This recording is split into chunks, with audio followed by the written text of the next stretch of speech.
Welcome to the Calm Mom Podcast, the show for ambitious women ready to get off the hot mess express.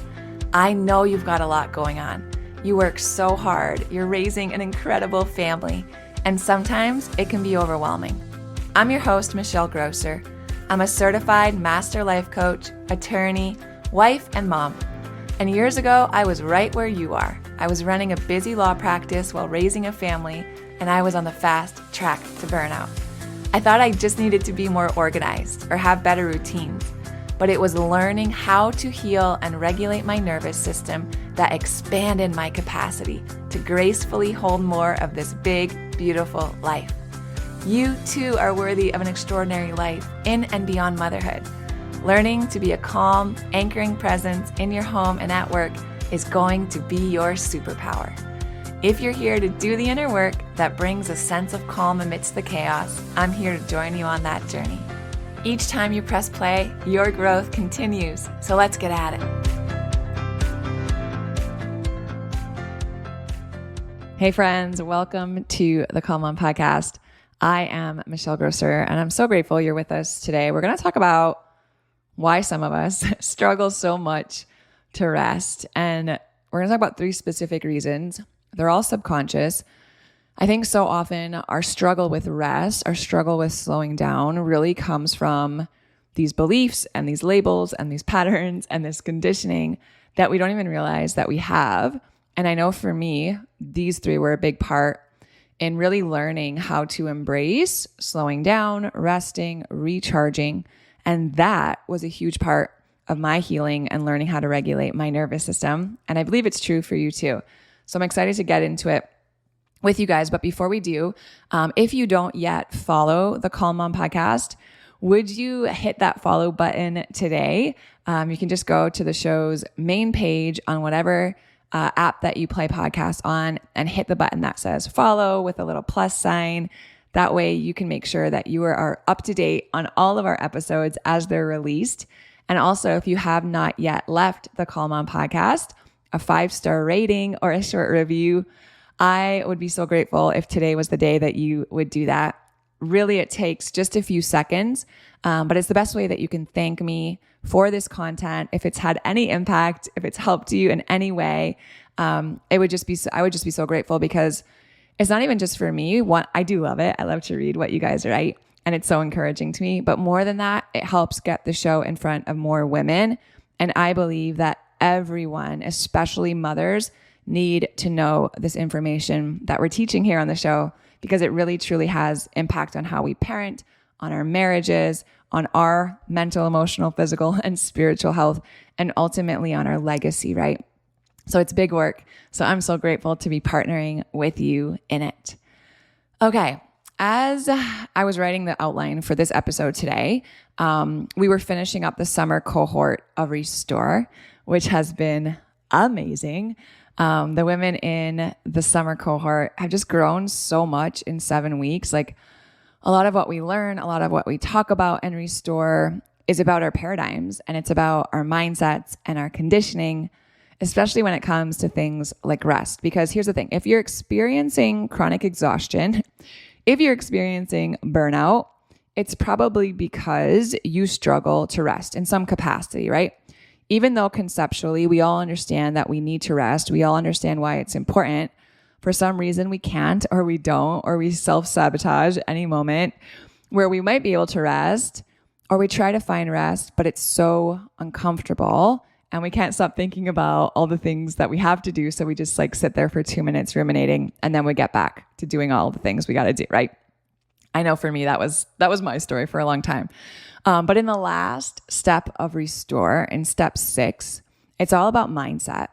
And we were talking about mindsets around productivity and working. And one of the women said, she's like, it dawned on me that I'm often so busy and so focused on getting stuff done, because I feel like if I can just get, X, Y, and Z done, then I'll finally be able to take a break and rest.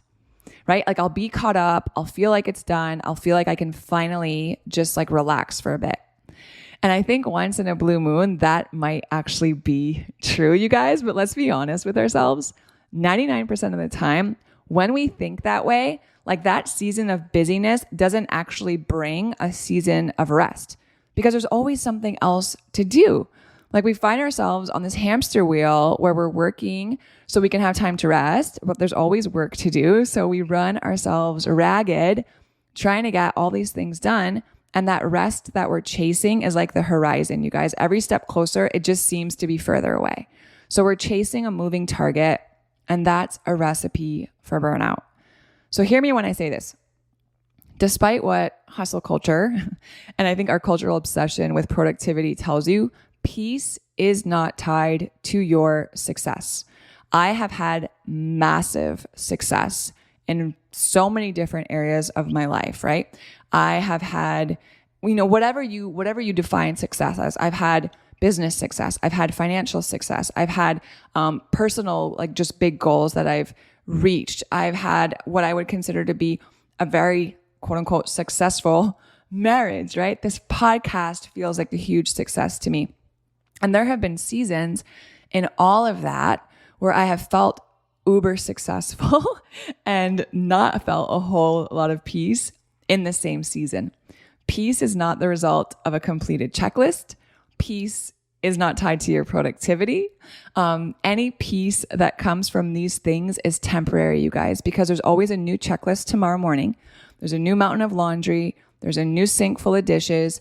There's a new big project at work, right? So we cannot tie our rest to that moving target. We have to tie our rest and our stillness and our peace to something else, because busyness is not going to get you to peace.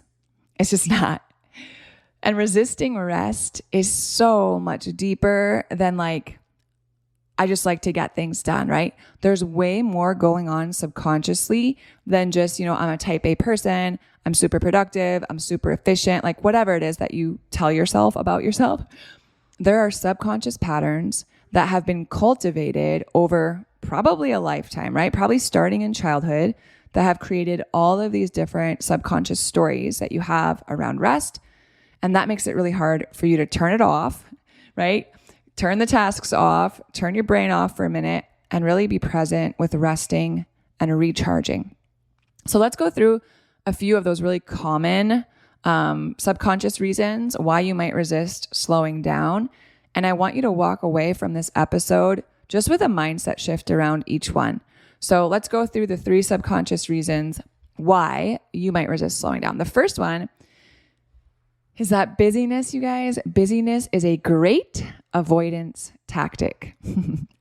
Busyness serves as a distraction from uncomfortable emotions, unresolved issues, right? It's easier to just focus on tasks than it is to sit with feelings of anxiety, feelings of sadness, feelings of fear.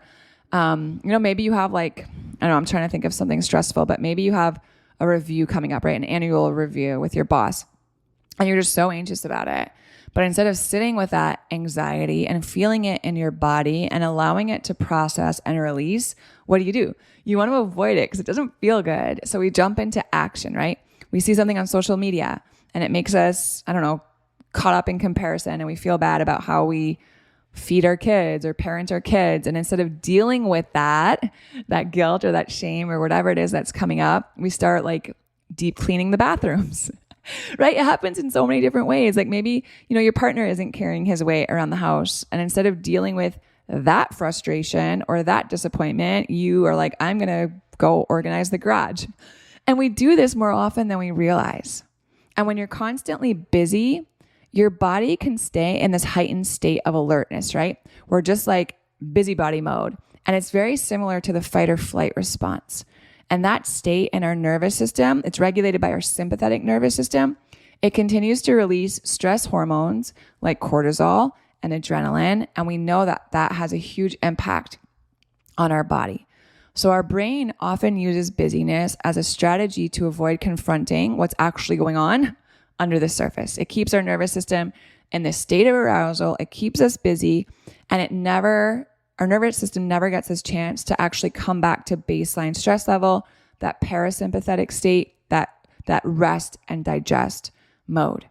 And what happens is that over time, when we stay busy for extended periods, right, chronic states of busyness, it leads to dysregulation in our nervous system. Our body then really struggles to actually feel calm and balanced. And it actually is like, it's like a double-edged sword, right? That makes it hard for us to relax. And then we don't sleep well, and we're constantly feeling like we're on edge.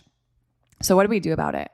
I think we start by just becoming aware of our busyness. Like, just notice when you have the impulse to get busy or stay busy, or when you notice like, oh my gosh, I've been like so busy the last 3 days. I have not even slowed down. Or today, right? It's like, it's 2 p.m. and I've been so busy. I haven't even had lunch or like drank any water yet. Notice, right? Notice when you're staying busy to avoid, maybe it's feeling certain things, certain situations that you're avoiding. What can you do? You could journal. That could help you keep on track and start to identify some of those triggers that drive you to busyness. And then with each one of these, I want to give you guys a mindset shift. So here's the mindset shift for this first one about busyness. I want you to understand that your emotions are just information.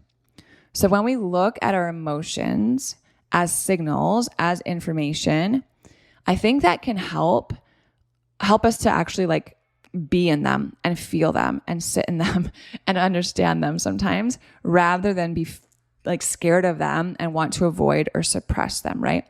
When we avoid and suppress our emotions, then we can get into these patterns of just being busy as a distraction. But when we view our emotions as signals, as information, we can approach them with more curiosity. And that can help us really start to take a look at, hey, like what's going on here beneath the surface that I'm actually trying to avoid by staying busy as a distraction, right? And I think that's a beautiful practice. Okay, the second subconscious reason that you might resist slowing down is that avoiding rest often comes from a scarcity mindset, you guys. We don't think about that. I think a lot of times when we think about abundance mindsets or scarcity mindsets, we just think about finances, but avoiding rest actually comes from a scarcity mindset so often. And this one is super interesting to me. And I realized this a few years ago. And maybe it's been obvious to you, but it wasn't obvious to me until it was, right? And it hit me like a ton of bricks. I don't want to live in a scarcity mindset, right? We all want an abundance mindset. There's enough for everyone. And I believe that I can be generous to like the max, and there's still going to be more for me. The resources I'm really after in life, right? The love, the joy, the creativity, the freedom, like all of those are infinite resources. I can be so generous with those because there's an abundance of it. There'll always be enough for everyone. And we all know we don't want to live in a scarcity mindset, right? But so often we actually avoid rest. When we're avoiding rest, it's a sign that we're actually stuck in a scarcity mindset. And it's the subconscious thought again that there's not enough time. There's not enough help, right? It all depends on me. There's not enough talent. There's not enough knowledge. And we worry that we're going to fall behind if we rest. That's all scarcity mindset. And maybe, you're hearing this and you're thinking of past experiences where you have fallen behind or missed opportunities or faced criticism because you took a break or you took some time off or you relaxed. And when we think back on those, that can really cement this belief or help perpetuate this belief that rest is a luxury, right? Rest is a luxury that we can't maybe afford in this season. And I just want to offer to you guys that maybe resting wasn't actually the problem. Maybe resting wasn't actually the problem, right? Maybe if we're being honest, it's that, we weren't being super efficient in our work.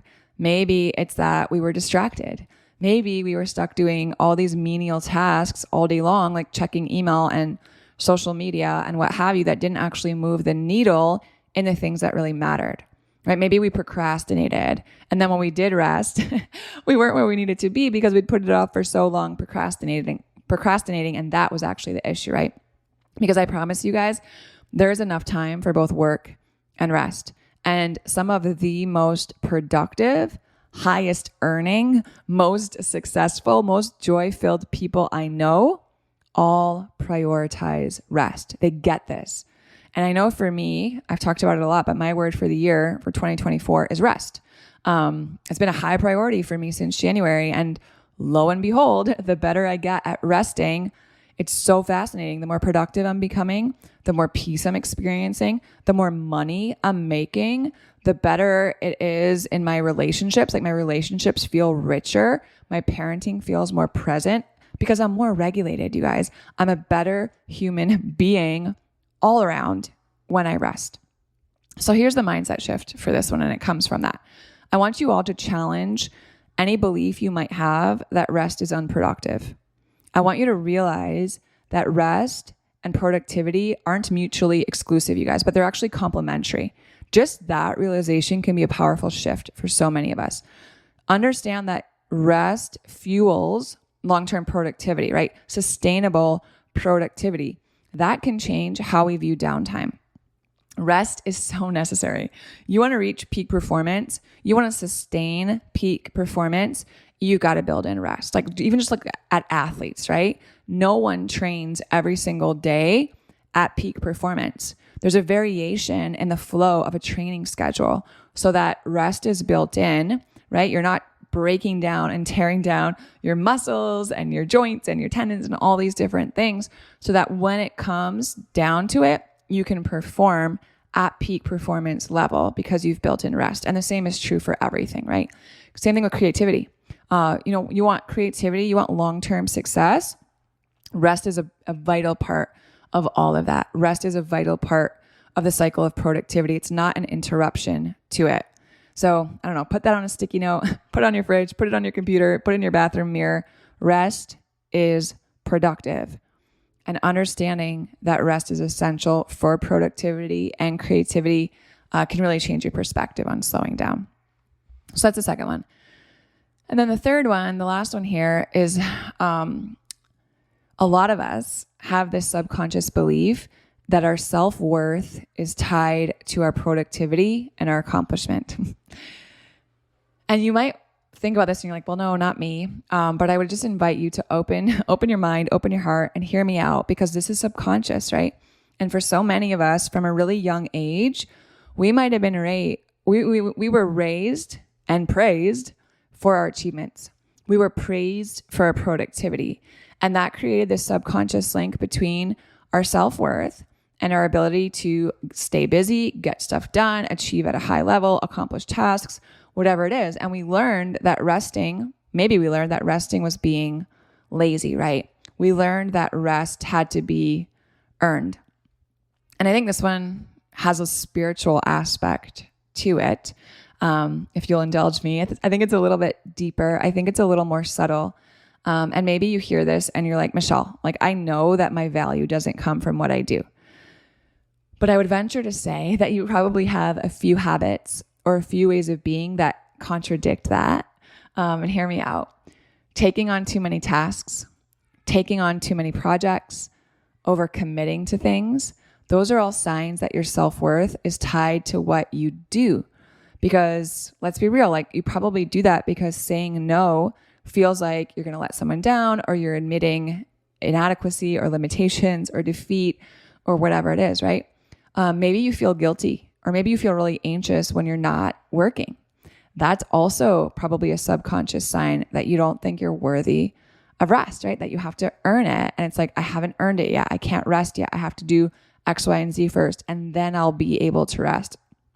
And when we live in that space where it's like, I just got to get this done first, I just got to finish this first, that never ends, right? We just talked about that.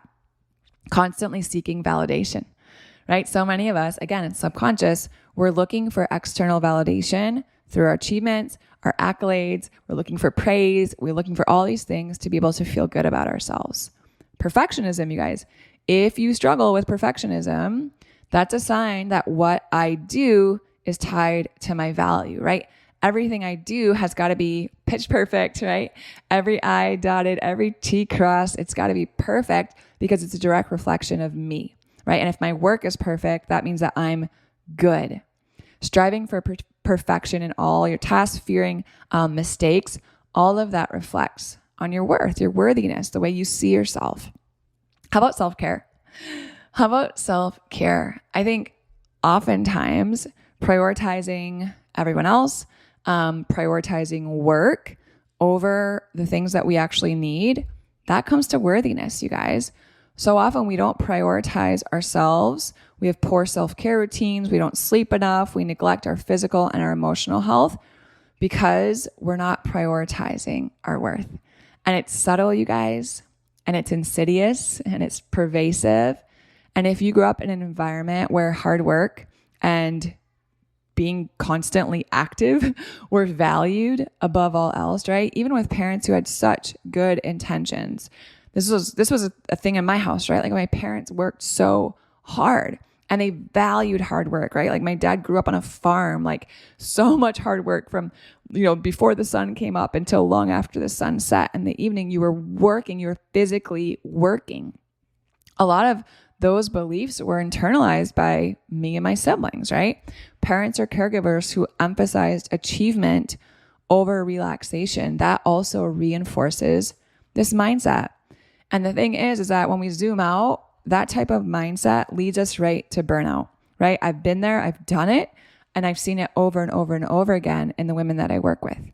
So here's the mindset shift for this one. You guys, say this with me. I do not have to earn rest. You don't have to earn rest. And you want to catch that pattern of thinking when it pops up and interrupt it, right? Your worth is not tied to your productivity. You are a human being, not a human doing. Say that again. You are a human being, not a human doing. So embrace that idea of being, right? Existing, experiencing, feeling, participating. It's as important as doing. I tell my girls all the time, you guys have heard me say this so many times in the podcast, right? But I just want to reinforce it to them. I'm like, you know why I love you? And they'll say like, it's because I'm smart. It's because I'm funny. It's because I made my bed. And every time I'm like, nope. It's not because of any of that stuff. It's not about anything that you do or say or achieve or look like or whatever. I love you because you exist, right? I love you because you have infinite worth. You had infinite worth the day you were conceived. You had infinite worth the day you were born. You have infinite worth now. Like you'll never be worth more to me. You'll never be worth less to me. You have infinite worth forever, no matter what you ever do or say or don't do or don't say or achieve or don't achieve or any of this other stuff, right? Like I want my kids to get that. So if you haven't yet, that's what I've got for you guys. If you haven't yet, make sure to register for the free workshop that I'm hosting on September 10th. It's called the De-Stress Protocol. It's on Zoom, so you can join from anywhere. We're doing it at noon Eastern time. But I really want you guys to join because I'm teaching it live, not a seminar, not a webinar, but it's a true workshop. And I'm going to coach you live on how we store stress in our body. And then I'm going to walk you through like a 30-minute somatic release flow. So we're going to do it live together. I'm going to give you a series of body-based tools and exercises, breath, movement, progressive muscle relaxation, all these different things to release stress from your body. And I want you guys to be there live because you're going to learn these tools that you can then put into practice anywhere and anytime, you guys. So don't miss it. It's going to be super powerful. You're going to leave that session, that workshop together, just feeling such a shift in the state of your nervous system. You're going to leave feeling super rested, super relaxed, maybe carve out some time after to rest, right? How timely. Maybe take a nap because I promise you, you're going to be in that state where your body will just have released so much stress and you're going to feel so good and so re-energized. So the link is in the show notes. I want you to register. I want to see you September 10th on Zoom at noon Eastern so I can guide you through this beautiful somatic release workshop. All right, you guys, I love you so much. Thanks for being with me today. I'll talk to you guys soon. If you love Mommy's Podcast, leave a review. If you enjoyed this episode, it would be so awesome if you could take a moment to subscribe and rate the podcast. And if you have just a few more seconds to leave a quick review, they really help to get this podcast out to other moms like you. I read every last review, and trust me, when it's late at night or early in the morning before my kids get up and I'm working on bringing you all of this content, your reviews are what keep me going. Leaving a review is truly the best way you can thank me. And of course, DM me on Instagram. I love to hear from you.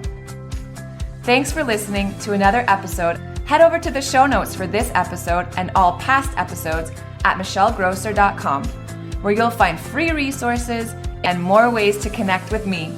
If you love the show, share it with a friend.